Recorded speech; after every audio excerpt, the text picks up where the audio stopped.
William, já que você falou disso daí, né, de ter atuado com o Ronaldinho, e aqui no Brasil você foi um jogador de elite, né, jogou só em equipes de elite e tudo mais, e eu queria saber de você, né,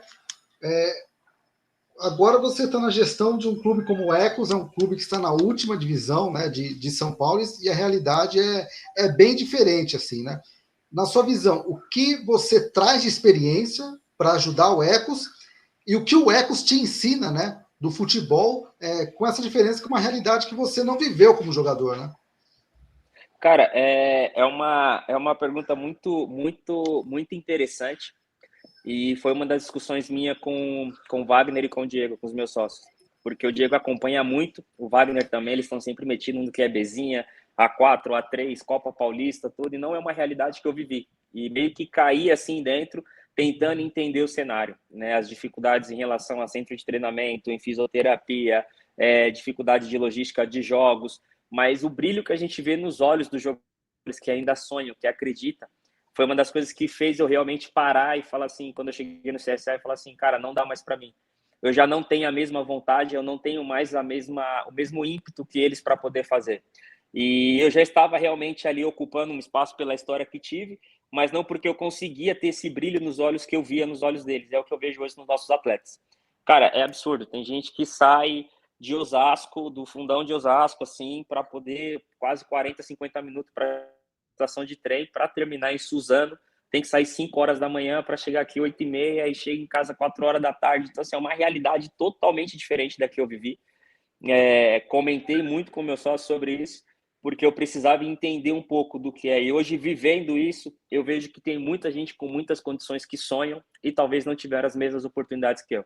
Eu até menciono e falo assim, cara, cheguei, né, no alto nível, joguei, não cheguei onde eu gostaria de chegar, porque, obviamente, a nossa meta sempre é a seleção brasileira, Champions League, nós sempre a gente coloca a régua muito alta, uns chegam e têm condições para chegar, outros não chegam, mas ele precisa, depois que estar ali, ele precisa se manter ali, tentar estar no alto nível para poder ter a sua carreira e consolidar a sua carreira.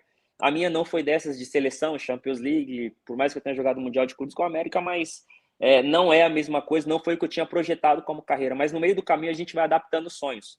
Né? A gente vai olhando e fala, cara, eu quero ser campeão brasileiro, ou daqui a pouco eu tô lutando para cair, eu não quero cair, a gente vai adaptando. E vendo esse pessoal na Bezinha sonhando, atravessando praticamente a cidade, gente vindo de fora do estado, alojado, e numas condições assim que a gente entrega boa, mas não comparado ao que se vive na elite, cara, é um choque muito grande para mim.